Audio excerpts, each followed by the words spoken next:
Bonjour tout le monde et bienvenue dans mon garage pour le guide de l'auto. Cette semaine, il sera question du 35e anniversaire de la mythique Mazda MX-5. On reviendra aussi sur une autre baisse de prix de la Tesla Model 3, encore une fois. Mais tout d'abord, réponse à la question de la semaine dernière. Quelle est la voiture de haute performance japonaise à quitter le marché nord-américain en fin d'année 2024? Bien, la réponse, c'est la Nissan GT-R, une voiture qui sera toujours offerte sur le marché japonais, mais qui ne connaissait tout simplement plus de succès chez nous en Amérique du Nord. Quelques unités seulement ont trouvé preneur l'an dernier au Canada, quelques centaines d'unités à peine sur le marché américain.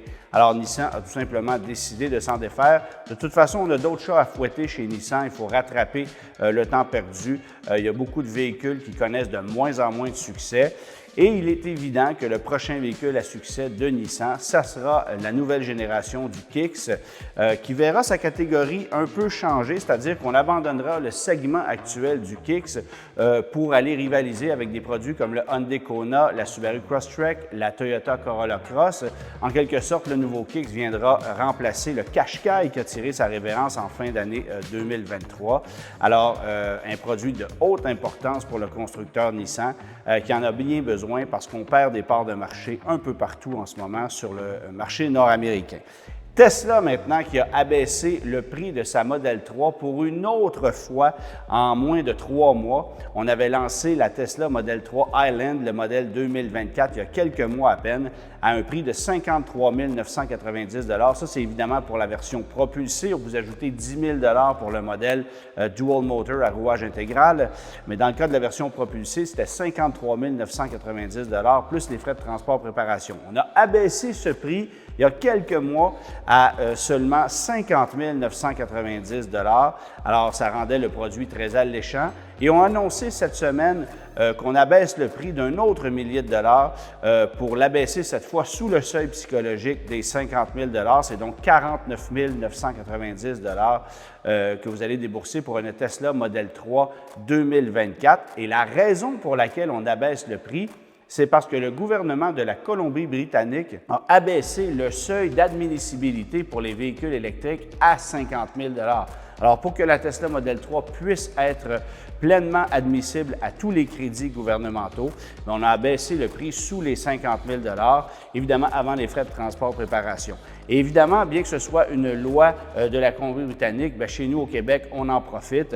Alors, la voiture est vendue, comme je le mentionnais, 49 990 $. Retirer les crédits gouvernementaux actuellement admissibles, la facture est abaissée à 39 553 $. Vous ajoutez à cela les frais de transport préparation qui sont de 1 880 $ et les taxes. Et vous avez le prix de la Tesla Model 3, une des voitures électriques les moins chères du marché actuel, évidemment, surtout si vous prenez en considération l'autonomie, parce que vous allez retrouver des produits comme le Mazda MX-30, comme la Fiat 500, qui sont un tantinet moins chers que ce véhicule-là, mais qui offrent même pas la moitié de l'autonomie d'une Tesla Model 3. Alors, c'est le véhicule qui offre le meilleur rapport prix-autonomie du marché, nez à nez avec le Chevrolet Equinox qui vient d'être lancé lui aussi tout récemment, et ça en fait un produit encore plus alléchant. Mais évidemment, on sait que d'ici la fin de l'année, en fait, à la fin de l'année, on changera les crédits gouvernementaux admissibles chez nous au Québec et qui passeront de 7 000 à 4 000 $. Alors, la facture risque de monter, à moins qu'encore une fois, Tesla nous fasse des surprises parce qu'on change de prix à tout bout de champ chez Tesla et ça devient pas mal déstabilisant. Mais la bonne nouvelle, c'est qu'on ne les remonte pas actuellement, surtout pas dans le cas de la Model 3. On avait rehaussé récemment la facture du modèle Y de 1 000 $, mais dans le cas de la Model 3, les prix ne font que baisser et on peut considérer ce produit-là comme le plus intéressant de la famille Tesla parce que le plus à jour, celui qui a été tout récemment modifié. Et si vous comparez avec un Tesla Model Y, c'est un produit qui est tout simplement plus mature, plus efficace et de meilleure qualité. Un mot maintenant sur la Bugatti Tourbillon qui a été dévoilée cette semaine, une voiture carrément démentielle qui coûtera 5,5 millions de dollars. Elle produira 1775 chevaux issus d'un moteur à 16 cylindres et de 3 moteurs électriques. On dit que cette voiture-là peut passer à 300 km/h en moins de 10 secondes. Alors imaginez la force d'accélération de ce véhicule-là.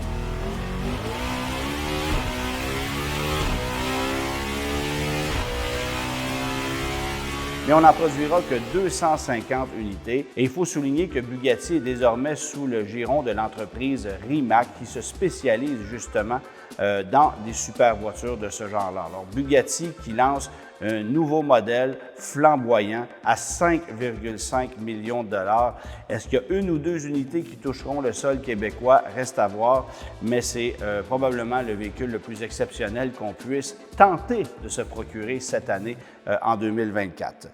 Mazda MX-5 maintenant, on sait qu'on soulignera pour 2025 le 35e anniversaire de cette mythique voiture décapotable qui est devenue essentiellement la sportive la plus populaire au monde, une voiture qui ne se démode pas, qui en est actuellement à sa 4e génération sur le marché et qui, honnêtement, est encore une des voitures sport les plus passionnantes à conduire, peu importe le prix de la voiture. Parce que le rapport prix-performance qu'on obtient avec cette voiture-là est certes imbattable, mais le plaisir qu'on obtient au volant avec une Mazda MX-5 2024 est franchement exceptionnel, d'autant plus qu'on a apporté plusieurs petites modifications techniques à la voiture, notamment au chapitre du différentiel et de la direction, ce qui en fait une voiture encore plus incisive à conduire.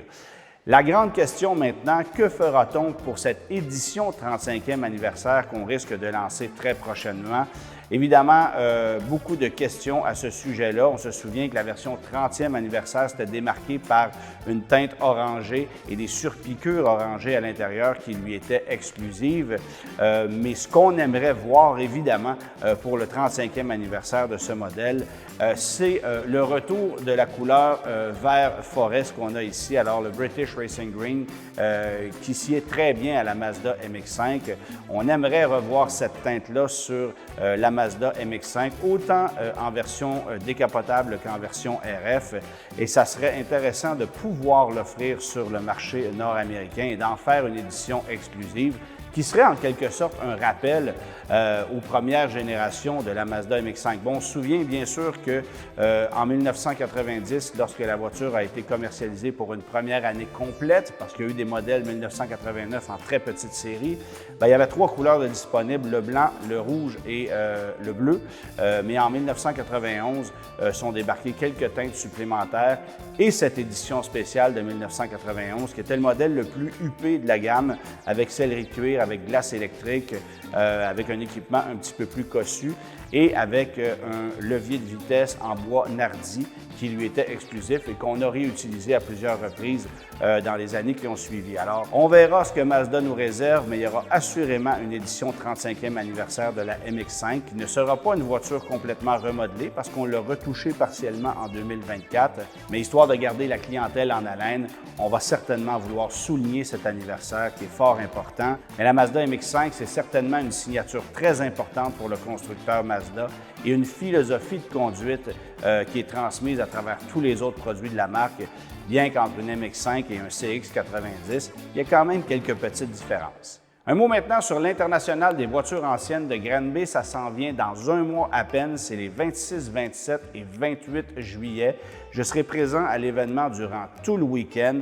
J'aurai bien sûr mon kiosque sur place où vous pourrez venir me rencontrer. J'apporterai quelques vieilles voitures, bien évidemment, mais c'est encore une fois le plus gros rassemblement de voitures anciennes de la province. Toujours plus de 3500 véhicules sur place, le marché aux puces, le Car Corral où vous pouvez acheter des voitures. Il y a l'Encan qui a lieu également le samedi où il y a des mises aux enchères d'une centaine de véhicules généralement.